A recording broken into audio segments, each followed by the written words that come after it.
The day that the earth stood still is one of the most unique miracles in the Bible. It's also one that's pretty commonly decried as impossible. Those who aren't convinced that with God all things are possible are quick to jump on this one. And even a lot of those who do believe in the Bible tend to backpedal on the literality of the chapter, claiming that the way that those two verses were kind of indented there, that it's meant to be poetic, not so much actual literal story. But the rest of the chapter does support it as being interpreted literal, but not to jump ahead. To fully understand this passage and this miracle, we're going to have to back up a little. After all, we don't want to start the story in the middle. Although really, studying anything in the book of Joshua is picking up the story of Israel in the middle. Joshua was pretty much kind of a sequel to the Pentateuch. It tells of the Israelites' entrance into the Promised Land and the conquering and the dividing of it. It places special relevance on God's part as they were going around conquering, and how he would fulfill, his promises to deliver the land to them that he gave to Abraham and to Isaac and to Jacob in Genesis 12, 26, and 28. Originally, the people were there to dwell in the land immediately when they left captivity in Egypt. But when they failed to place their trust in God to help them defeat their seemingly much stronger enemies, they were made to wander outside of that land for 40 years, as you can see in Numbers 13 and 14. Then after those 40 years had passed, and most of that generation had passed out, excepting, of course, for the two faithful spies, Caleb, and our title character tonight, Joshua, the people of Israel then were finally allowed to enter the land.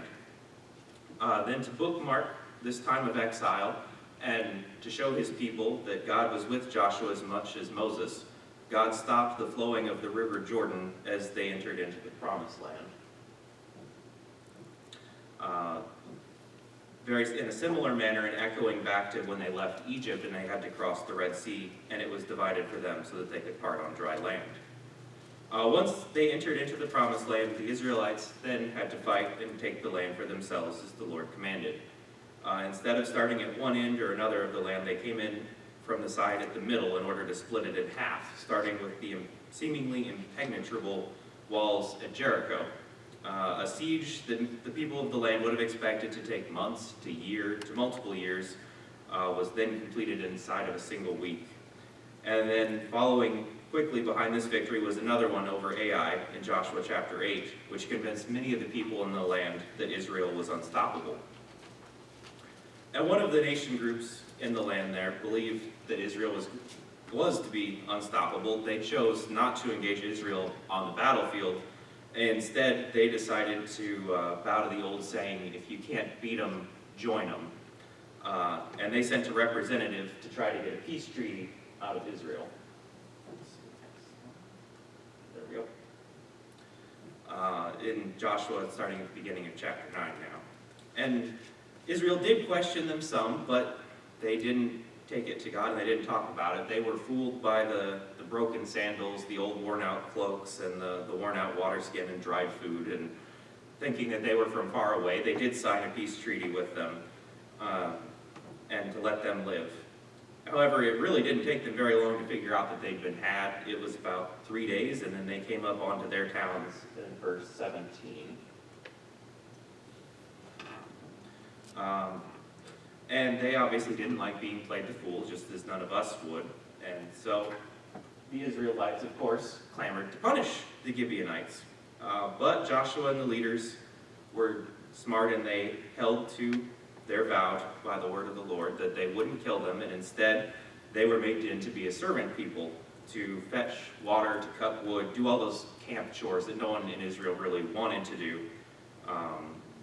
And this, while being a very harsh term, the Gibeonites still were very thankful because they all still got to live.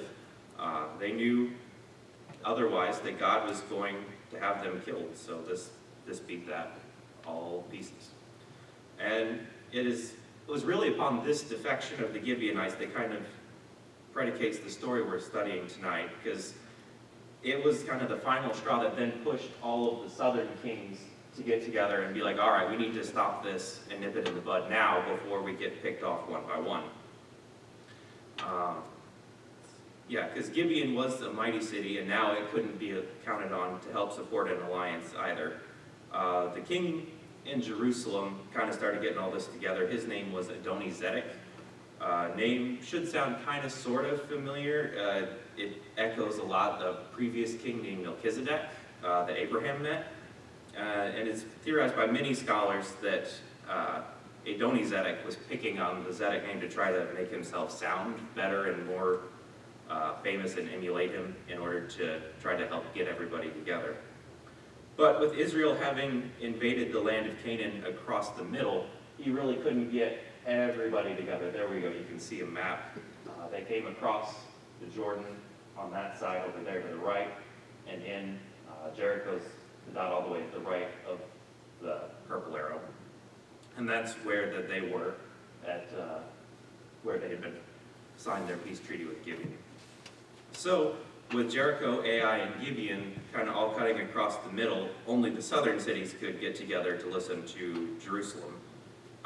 And so he called on Hebron, which is down there towards the center, which was about 30 miles south, and he also called on Jarmuth, somewhere about 18 miles to the southwest, not really fully known exactly where it is, then they also haven't identified which are the ruins of the cities of Lachish and Eglon. Those are also kind of down towards the left, and Eglon, as you can see, is marked with a question mark because they're not exactly sure where over there it is.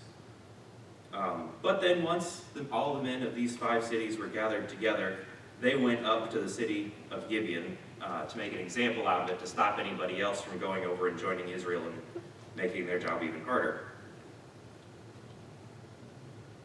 There we go. And that they were also going to, in taking out Gibeon, show that Israel wouldn't care about any of their people that they conquered and their servants, that there'd be no point in trying to get protection from them. They wouldn't give it.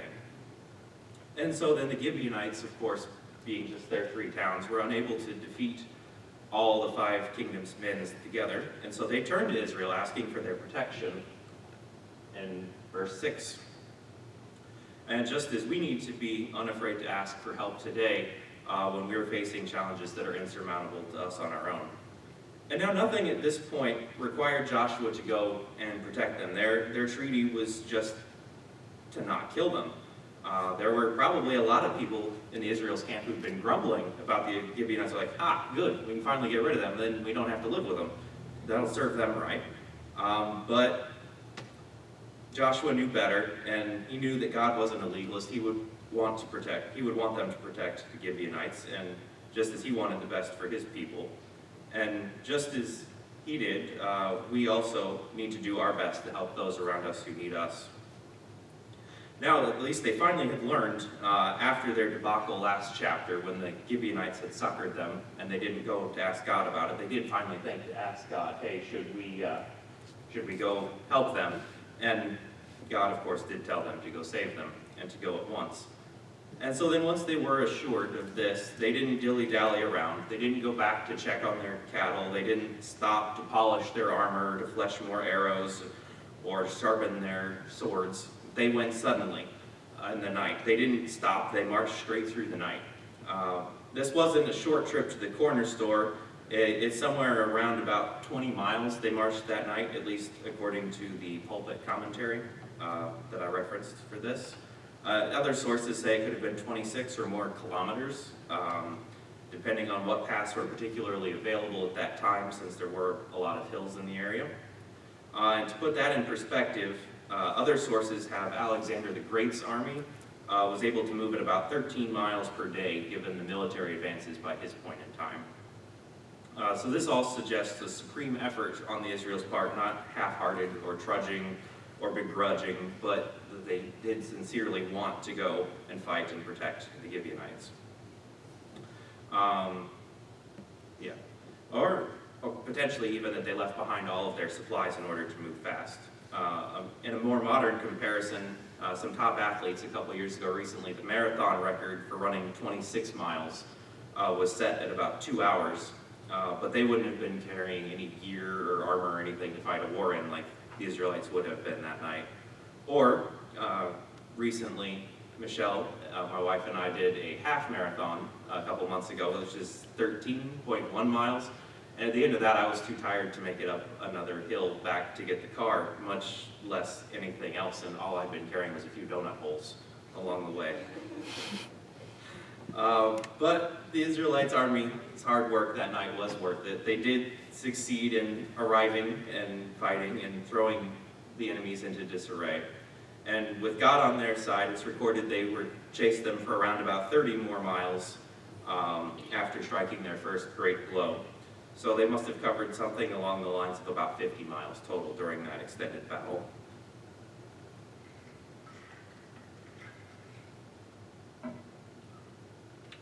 As they fled, the Amorites of the 5 cities were pelted with stones thrown from heaven. To the next one. A lot of translations, like the ESV here, showed that the stones were hailstones, such as God mentioned as being one of his tools for warfare in Job 38, 22 and 23.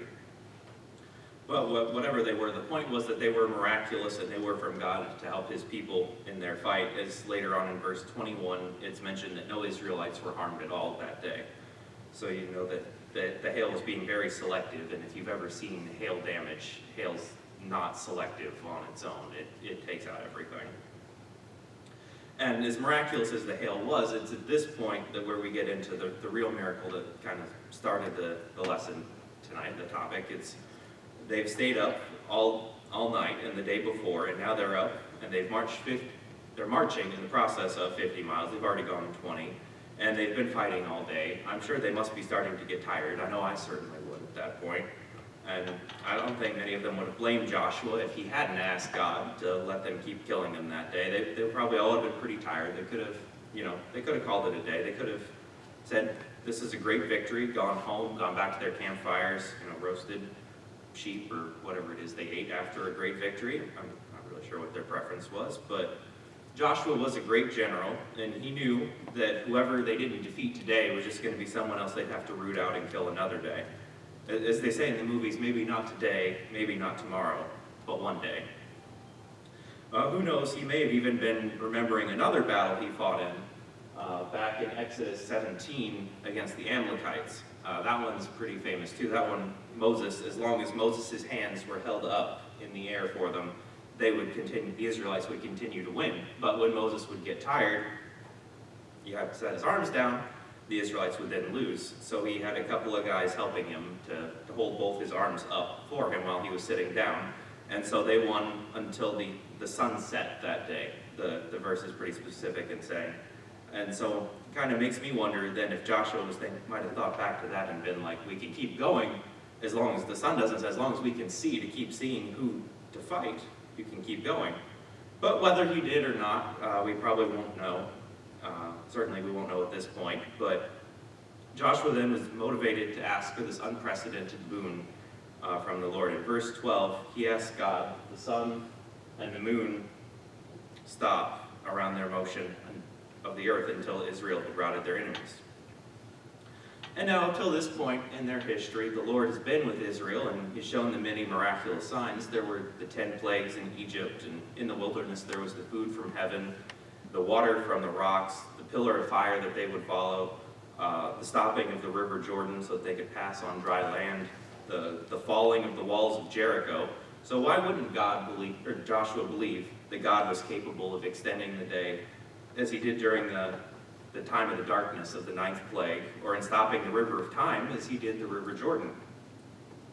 Joshua believed it was possible for God, but many today don't. This passage is often chosen and held up as an example of why you can't take the Bible's historical passages seriously, or that the Bible isn't scientifically accurate, particularly in the 1540s.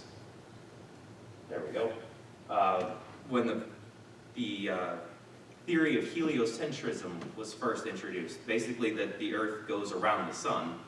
A lot of the church scholars and leaders at the time, being very traditional, were like, no, that in Joshua it's very literal, the sun and the moon move around the earth. They were very strong proponents of geocentrism over on the right.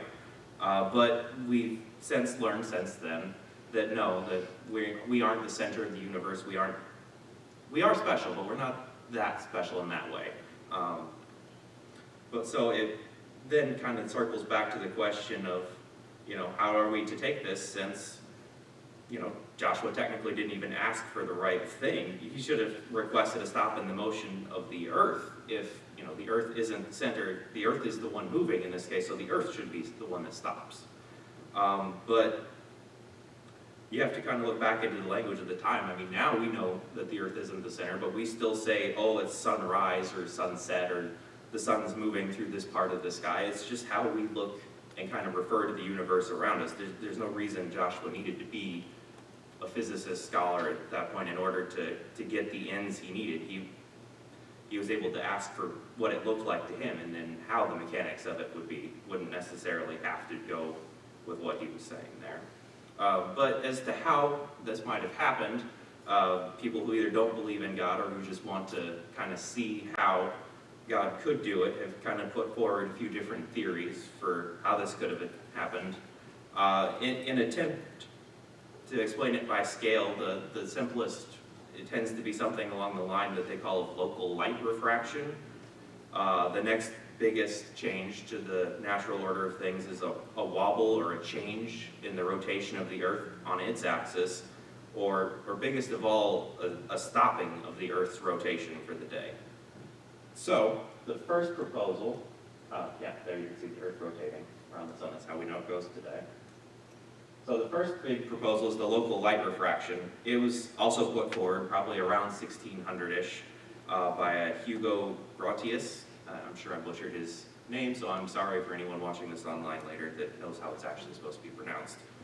But he suggested that there might have been a cloud in the horizon or a very thick fog bank or something that would reflect the light from the sun into the valley where Joshua was fighting in order to make the day twice as long, as is mentioned in the Hebrew Bible Old Testament history and its interpretation. And if the day had only been prolonged by an hour or two, I kind of think that might work, but for a whole day, at that point the sun would have been at some point all the way around the earth, and there wouldn't really, I don't think, be an easy way to reflect it back down on that spot. But others also say that maybe there was some other passing object in the sky that was further out to help it, but again, I think it's kind of a stretch. But one of their big arguments in favor is from 2 Kings 20, verse 11, where it talks about God making the light to shine and the shadow to move backwards the 10 steps for King Hezekiah. The next, second most extreme, the wobble in the Earth's rotation, that would have theoretically left the area of the valley pointing towards the sun while the Earth was rotating. Whether that could have been from at the time it was at its closest or much closer to Mars, or if there was a close passing comet that could have temporarily thrown off and created a wobble. That's kind of what they think it might have been. And particularly, a comet is much beloved by the proponents of this theory, because then you have a comet passing by the Earth. A comet's nothing but an ice ball. You bring it too close and it breaks up, you would then get the hailstones that would have been falling on the valley. But then the third theory kind of proposes the stopping of the orbit of the Earth. There we go. So that would leave half the Earth in the day and half the Earth in the night for a super long night. This theory takes the most belief in the power of God, because there's no natural explanation for how the Earth could have stopped its rotation that anyone's been able to think of so far. And people generally tend to have a harder time believing something that they can't understand. Some wonder about the effects of the full stopping of the rotation of the Earth. Wouldn't, like the oceans, have potentially come up and caused harm or been flung out with all their momentum halted? Like as you're coming up in a car to a red light and you have to slam your brakes and you feel yourself slam forward. And that's only going at 50 miles an hour. But yeah, the Earth is moving a lot faster than your car, but scaling up with size, it might have taken them a few minutes, maybe an hour or two even, to fully stop. But in the middle of a battle there, no one would have noticed that sudden change, or slight change as it was going on. But there really isn't a definitive answer in the Bible for how this miracle occurred. We're not really given those kinds of answers. It's just a lot of interesting to look into.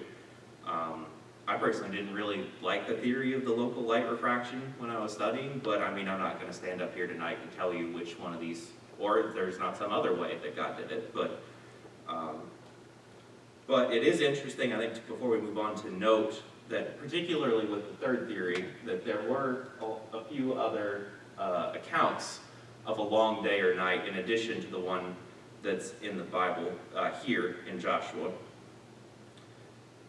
Even taking out the book of Jashar, which is referenced here, which is apparently another historical book that the Hebrews had access to, but at the time Joshua was written, it was also mentioned in the book of Habakkuk in chapter 3 that this event was referenced, so it was something that was still known and referred to. And as well, the Greeks, in their many tales of their gods, they had a tale of Apollo's son Phaeton, who took Apollo's chariot of the sun and was unable to control it and had a longer day.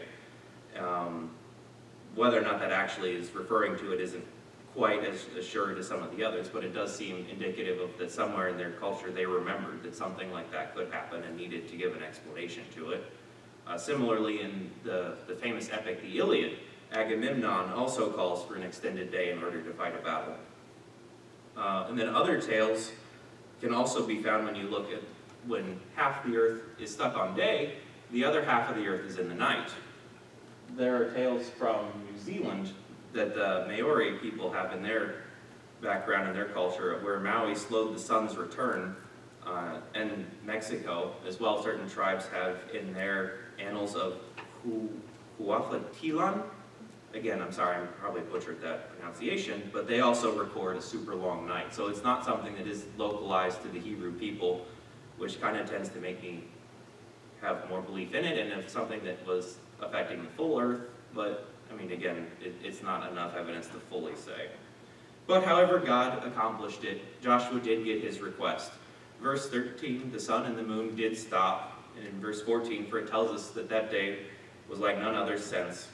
And verse 15 tells of the people's eventual return to camp, was they were anticipating the closure of their campaign, not a literal trip back to camp and stopping in the middle of it, which was back up at Gilgal, was the full people's camp.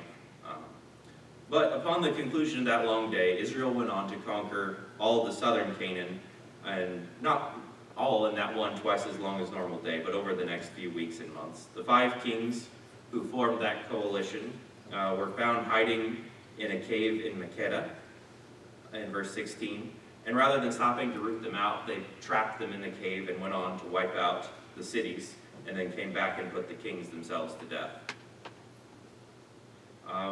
Continuing on with their southern campaign, we're going to kind of move past pretty quickly here in interest of time, but if you've read the book of Joshua, you remember it has just the list of cities that were defeated in their order, and that everyone was killed, and then at the end of it, the Israelites all went home. In that list of cities, that did include 3 of the 5 cities of the alliance, Lachish, Eglon, and Hebron. In conclusion, the biggest lesson of this chapter isn't how the miracle occurred, but that it occurred at all. God has continually promised us that he listens to us and will be with us. He has promised that the fervent prayer of the righteous yields much in James, and that if we seek, we will be able to find, for Matthew 7. He's promised that his ears are open to the prayers of the righteous, 1 Peter, and that with faith, anything is possible, even moving mountains, from Matthew. And while this last point probably isn't quite as literal for us today as it was in Joshua's case there that day, it certainly still is true. So at this time then I ask you, are you taking advantage of the power of God today? Are you in his kingdom and his chosen people? If you aren't, then to paraphrase the Ethiopian eunuch, what is stopping you from believing and being baptized today? Is it fear of what others may think? Then follow the example of the Gibeonites who turned from their old friends and allies in order to partake in the promises of God. And if you are in the church but you've fallen away, or if you need the prayers of your brothers and sisters, please come forward as we stand.